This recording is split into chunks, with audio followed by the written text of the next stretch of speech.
I'm an avid beach walker and had been living in New York City. When I returned during the end of the 1980s, I realized how much plastic garbage there is on our beaches here.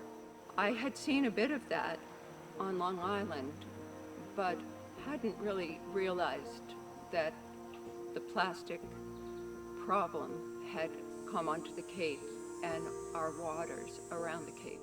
I can walk on any beach on the Cape any time of year and find plastic garbage. I thought for many years, how can I get the message out to the general public that there is so much trash on our beaches? One day I had an idea to make a specimen board of styrofoam pieces. All of the styrofoam that washes in looks a little differently from wear and tear or the kind of styrofoam it is. And that became my first piece of trash art. I realized I could do this. I could go for one walk on the beach, and whatever I collected, I would put on one background, easily showing exactly what I picked up in an hour, a half an hour, or an hour and a half. Most of my posters have styrofoam bits. If you were to dig down into the sand, you would find years and years of styrofoam. Styrofoam is a monster. This piece is called Shotgun Shells and Wads. It is comprised of 443 shotgun shells and wads collected by my friend Rebecca Arnold. It would be fairly easy for hunters to retrieve at least the shell. They could just bend over and pick it up and put it in their pocket. This beach trash was picked up in an hour and a half on Crosby Beach in Brewster. As you can see, there are all types of items, a lot of them from the fishing industry and many from beachgoers. The fishing industry adds a lot of plastics to our ocean. Items that once were made of a natural product are now made of styrofoam or another kind of plastic.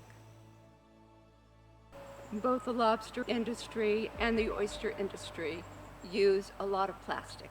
Plastic rubber bands, plastic tags, plastic entrances to the actual lobster trap. And so many of these parts are discarded in the ocean rather than collected and taken to the recycle bin at the dump. All of the wildlife is threatened by our plastic use. Plastic is not biodegradable. That means once the chemicals are put together, that plastic bond stays. And although the plastics can be made into smaller and smaller pieces and deteriorate, those little microscopic pieces will remain forever.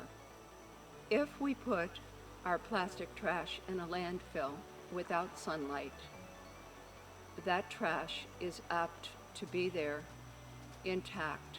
Some estimates go to 300 or 400 years. And quite frankly, we are burying ourselves in plastic.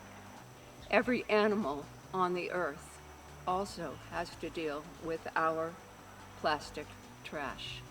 It covers the entrance to their homes. It breaks apart on the beach and they think it's food and eat it. This can lead to starvation and death.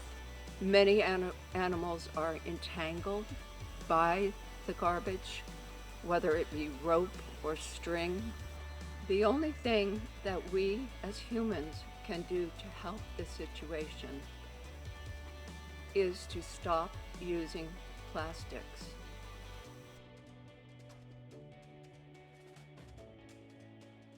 Our wildlife depend on our restriction of plastic use.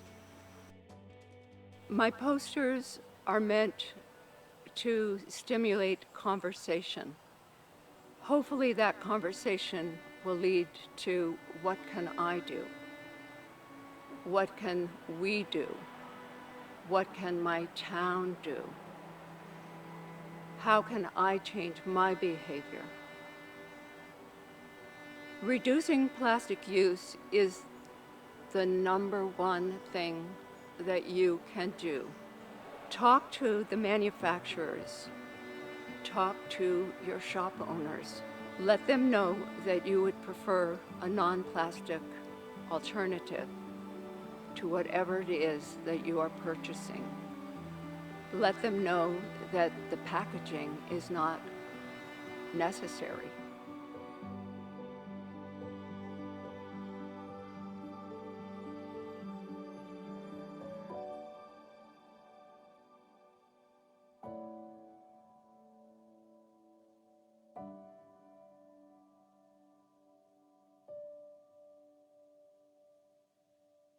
I'm Suzanna Nickerson. I am a beach trash collage artist.